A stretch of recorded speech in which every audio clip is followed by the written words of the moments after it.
Plastic ಗುಜರಿ ಗೋದಾಮಿನಲ್ಲಿ ಆಕಸ್ಮಿಕವಾಗಿ ಅಗ್ನಿ ಅವಘಡ ಸಂಭವಿಸಿದೆ. ಕೋಲಾರ ಜಿಲ್ಲೆಯ ಶ್ರೀನಿವಾಸಪುರ ಪಟ್ಟಣದ ಹೈದರ್ ಅಲಿ ಮೊಹಲ್ಲಾದಲ್ಲಿ ಒಂದು ಘಟನೆ ನಡೆದಿದ್ದು, ಜಾವೇದ್ ಪಾಷಾ ಅನ್ನೋರಿಗೆ ಸೇರಿದ ಪ್ಲಾಸ್ಟಿಕ್ ಗುಜರಿ ಮಳಿಗೆಗೆ ಬೆಂಕಿ ಹೊತ್ಕೊಂಡಿದೆ.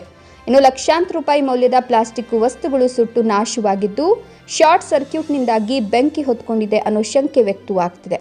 ಇನ್ನು ಅಗ್ನಿ ನಂದಿಸಲು ಸ್ಥಳಕ್ಕೆ ಅಗ್ನಿಶಾಮಕ ದಳ ಸಿಬ್ಬಂದಿಗಳು ದೌಡಾಯಿಸಿದ್ದು, 4 ವಾಹನಗಳಿಂದ ಬೆಂಕಿ ನಂದಿಸುವ ಕಾರ್ಯ ನಡೀತಾ ಇದೆ. ಶ್ರೀನಿವಾಸಪುರ ಪೊಲೀಸ್ ಠಾಣಾ ವ್ಯಾಪ್ತಿಯಲ್ಲಿ ಈ ಒಂದು ದುರ್ಘಟನೆ ಸಂಭವಿಸಿದೆ.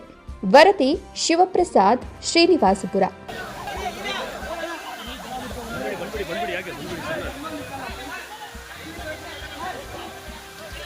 brother.